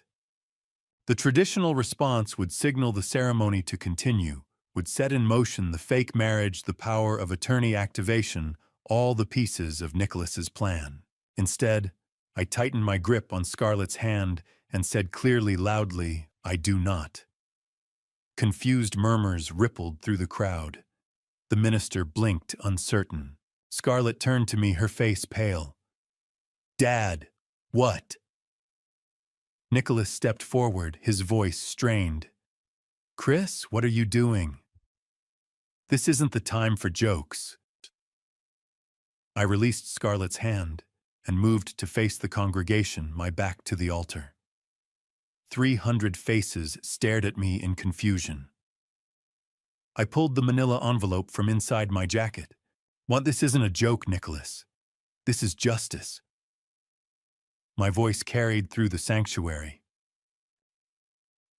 3 weeks ago, I discovered that my daughter and my adopted son have been conspiring to steal my fortune, declare me mentally incompetent, and imprison me in a nursing home. This wedding is a fraud designed to access family trust funds. Gasps erupted. People half rose from their seats. Scarlett made a choked sound behind me. Nicholas's mask cracked. "Chris, you're having some kind of episode. This is dementia talking." I cut him off, my voice like steel. "I have recordings, Nicholas. 47 minutes of you and Scarlett discussing every detail of your plan. Your fake marriage to Graham Wells here, who is actually an actor named Aaron Mitchell, hired for $50,000. The offshore accounts in the Cayman Islands. The nursing home where you plan to lock me away." I pulled documents from the envelope, holding them up. "I have forensic accounting reports showing you've stolen $2.3 million over 3 years. I have evidence that you cut my brake lines 6 months ago attempting to murder me. I have proof that Dr. Gordon Price was paid $100,000 to falsify a mental competency evaluation." The church erupted in chaos. People shouting, crying, trying to process what they were hearing. Nicholas's face had gone from pale to crimson. "You're insane, Scarlett, tell them. Tell them your father is losing his mind." I turned to look at my daughter. She stood frozen in her wedding dress, tears streaming down her face, her bouquet fallen to the floor. "Scarlett, you can still choose the truth. Tell them what you and Nicholas planned. Her mouth opened, but no words came. She looked at Nicholas, then at me, torn between the man who had manipulated her and the father who had raised her. Nicholas grabbed her arm. "Don't say anything, Scarlett. He's trying to trick you." A voice from the back of the church cut through the chaos. "Mr. Stone isn't insane. I can testify to that." Every head turned. Laura Winters stood in the back row, removing her wide-brimmed hat. She walked down the aisle with quiet dignity, her eyes fixed on Nicholas. His face went sheet white. "My name is Laura Winters. 2 years ago, I met a man named Matthew Reed in Boston. He courted me, proposed to me, and stole $400,000 from me. Then he vanished 3 days before our wedding." She reached the altar and looked directly at Nicholas. "Matthew Reed and Nicholas Stone are the same person. I have photographs, bank records, and a signed wedding venue contract to prove it." Nicholas backed away, shaking his head. "I don't know this woman. She's confused, mistaken." Laura pulled a photograph from her purse and held it up. "This is Matthew Reed at our engagement party. Everyone in this church can see it's you." Natalie Pierce suddenly stood, her face panicked. "Nicholas, we need to leave. Now." Her words were damning, an admission of complicity. I turned to Graham Wells, who stood paralyzed at the altar. "Mr. Wells, or should I say Mr. Mitchell, would you like to tell everyone what Nicholas paid you to do?" Graham looked at Nicholas, at the crowd, at the FBI agents he had finally spotted. His shoulders sagged in defeat. $50,000. To pose as Scarlett's fiancé, to go through with a fake marriage so she could access her trust fund. "I'm an actor. It was just supposed to be a job." Scarlett made a sound like a wounded animal. She turned to Nicholas, understanding finally breaking through. "You were never going to marry me. This was all fake." Nicholas reached for her. "Baby, I can explain." She stumbled backward away from him. "You used me. You lied to me. Everything was a lie." Her legs gave out, and she collapsed to her knees in her white dress, sobbing. Agent Monica Blake stepped forward from the side of the church, her FBI credentials raised high. "Nicholas Stone, Natalie Pierce, Aaron Mitchell, you are under arrest for conspiracy to commit fraud, money laundering, and attempted murder." 6 agents moved in simultaneously. Handcuffs snapped around Nicholas's wrists. "You can't do this," he screamed, all pretense gone. "I have rights." I walked to where Scarlett knelt on the floor and crouched beside her. "I'm so sorry, baby, but you're safe now. You're finally safe." FBI agents moved down the aisle like shadows materializing. 300 guests sat frozen in shock. The sanctuary had transformed from a place of celebration to a crime scene in mere minutes. Agent Monica Blake led the operation with military precision, her team moving in coordinated silence. Nicholas struggled against the handcuffs, his face contorted with rage. "This is illegal. I want my lawyer, Chris. You'll pay for this. You're destroying your own daughter." 2 agents flanked Natalie Pierce, who had gone pale and silent, her earlier confidence evaporating as handcuffs clicked around her wrists. She shot a venomous look at Nicholas. "You said this was foolproof. You said he was too trusting to ever suspect." Nicholas ignored her, still screaming at me. "Everything I did was for this family, for Scarlett. You're the villain here, Chris. A bitter old man who can't accept that his time is over." A 3rd team of agents entered through the side door, escorting Dr. Gordon Price, who had been apprehended in the parking lot attempting to flee. His face was ashen, his expensive suit rumpled. The minister stood at the altar, his Bible still open, looking completely bewildered. Agent Blake approached Scarlett, who still knelt on the floor in her wedding dress, makeup streaked with tears. "Miss Carter, I need you to come with us for questioning. You have the right to remain silent."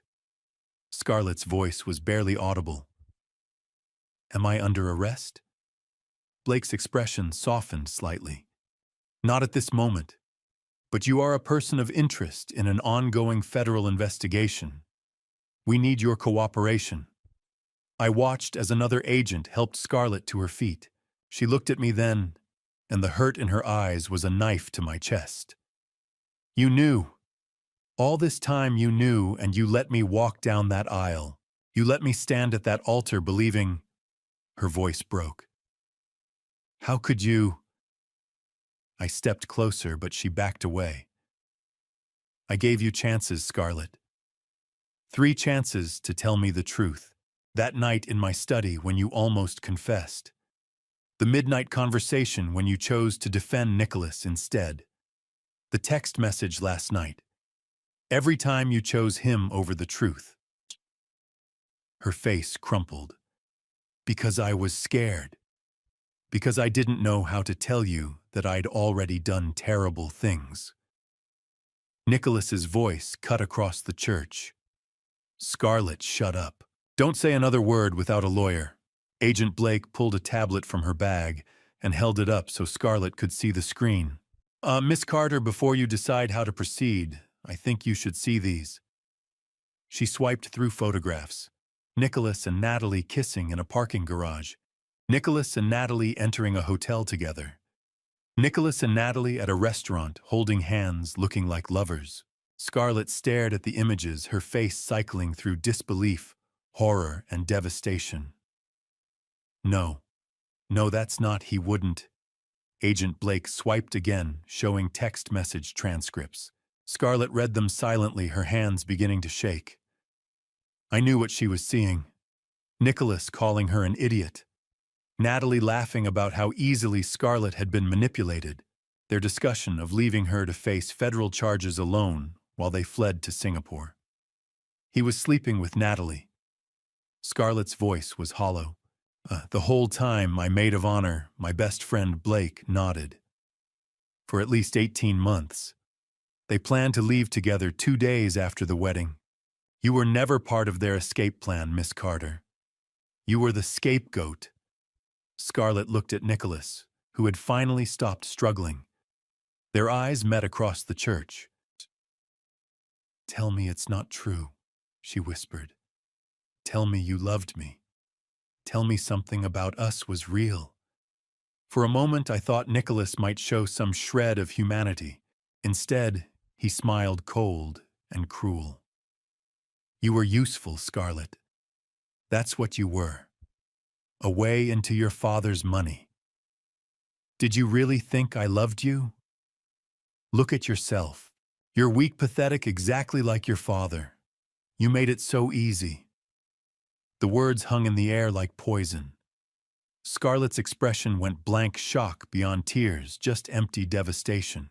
Agent Blake guided Scarlett to a pew away from the chaos. I followed, sitting on Scarlett's other side. Blake pulled out official documents. You're facing potential federal charges: conspiracy to commit fraud, conspiracy to commit elder abuse accessory to money laundering. If convicted, you could face 15 to 20 years in federal prison. Scarlett made a sound of pure anguish. Blake continued. However, the prosecutor is willing to offer you a deal. Full cooperation, testify against Nicholas Stone, provide all information you have about the conspiracy, help us recover stolen assets. In exchange, the federal charges are reduced to probation and community service. No prison time. I pulled an envelope from my jacket, a different one than I'd shown the congregation. Scarlett, there's something else you need to see. I removed a printed airline reservation. 1 ticket to Grand Cayman, departing 2 days from now. 1 passenger, Nicholas Stone. No ticket for you. He was leaving you behind. She stared at the paper, tears streaming silently down her face. He was really going to abandon me. Leave me to go to prison while he ran away with Natalie. I nodded. You were never his partner, sweetheart. You were his victim. Just like Laura Winters. Just like me. Blake gave Scarlett a moment, then spoke again. Miss Carter, I need your decision. Will you cooperate with the federal investigation? Scarlett looked at Nicholas, who was being led toward the church's side exit in handcuffs. He turned back once his face twisted with contempt. You're pathetic, Scarlett. I hope you rot. She watched him disappear through the door, then turned to Blake with something like steel entering her voice. I'll cooperate. I'll tell you everything. Every conversation, every transaction, every lie. I'll testify against him in court. I want Nicholas Stone to pay for what he's done. Blake nodded with approval. That's a brave choice, Miss Carter. I reached for Scarlett's hand, but she pulled away. Don't, Dad. Not yet. I'm cooperating, but that doesn't erase what I did to you. I don't deserve your forgiveness. Before I could respond, Agent Blake pulled up another file on her tablet. Miss Carter, there's one more thing you should know about Nicholas Stone. We believe he's connected to a death in Seattle in 2015. A woman named Margaret Chen, who died after he stole $800,000 from her. Scarlett's eyes widened. You think he killed someone? Blake's expression was grave. The investigation is ongoing. But yes, we believe Nicholas Stone is responsible for at least one death, possibly more. If you had married him, if you had continued with this plan, there's a strong possibility he would have eventually killed you too. Your father didn't just save your freedom, Miss Carter. He likely saved your life. Scarlett turned to look at me, truly seeing me for the first time since the arrests began. Oh my God. He would have killed me, wouldn't he, once I wasn't useful anymore? I nodded slowly. Yes, sweetheart. I believe he would have. The headlines the next morning screamed about the billion-dollar family fraud scheme. I sat in my study 7 days after the wedding that never was. Newspapers spread across my desk, like evidence at a crime scene. Tech CEO exposes adopted son's elaborate theft ring. FBI arrests $3 million wedding day sting. Father saves daughter from nursing home plot. Each headline felt surreal, as though I were reading about someone else's shattered family, not the ruins of my own life. The media had descended like vultures within hours of the arrests. News vans camped outside my house for 3 days straight. Reporters shouting questions whenever I stepped outside, helicopters circling overhead to capture aerial footage.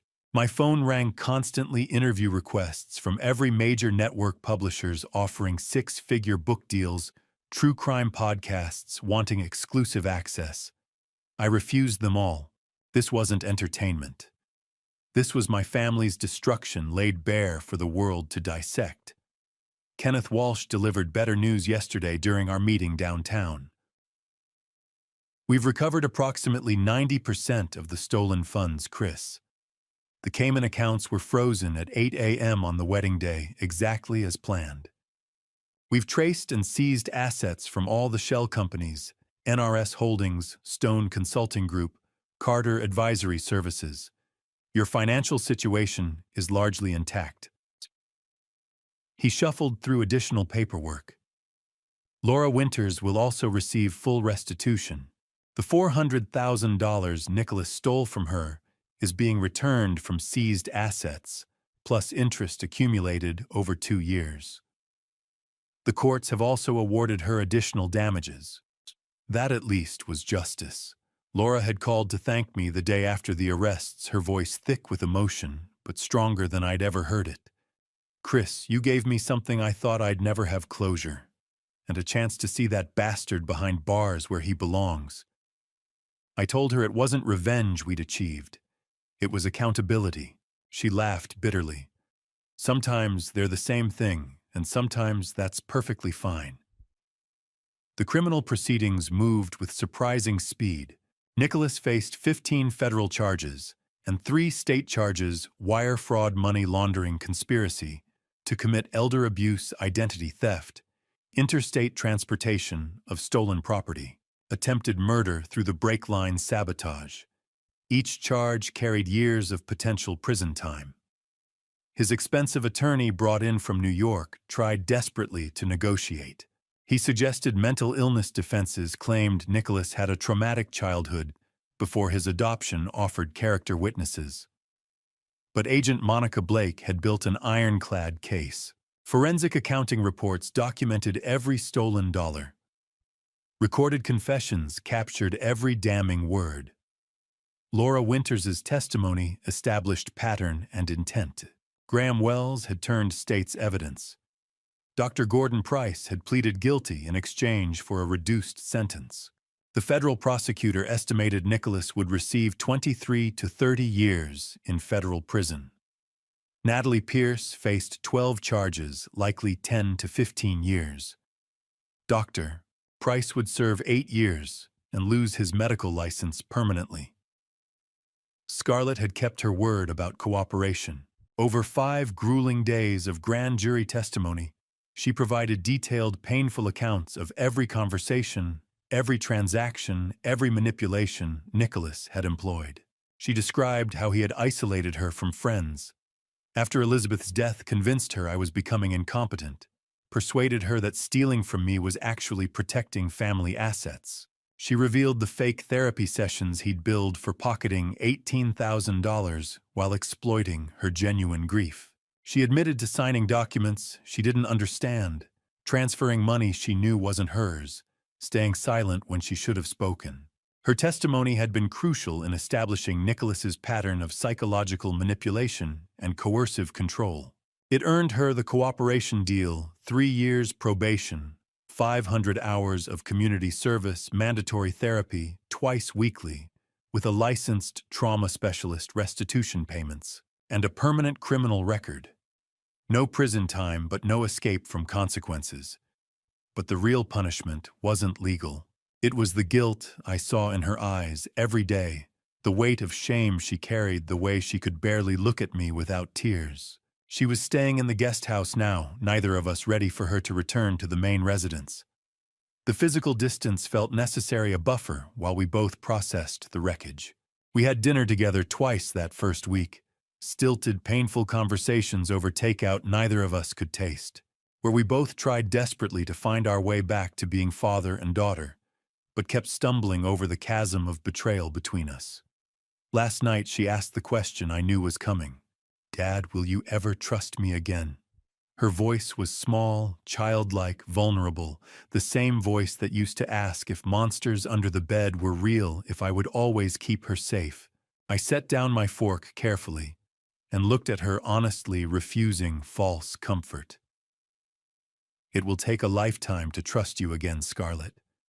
Maybe longer, maybe forever. But I'm willing to try if you are. I'm willing to take that first step even though I don't know where it leads."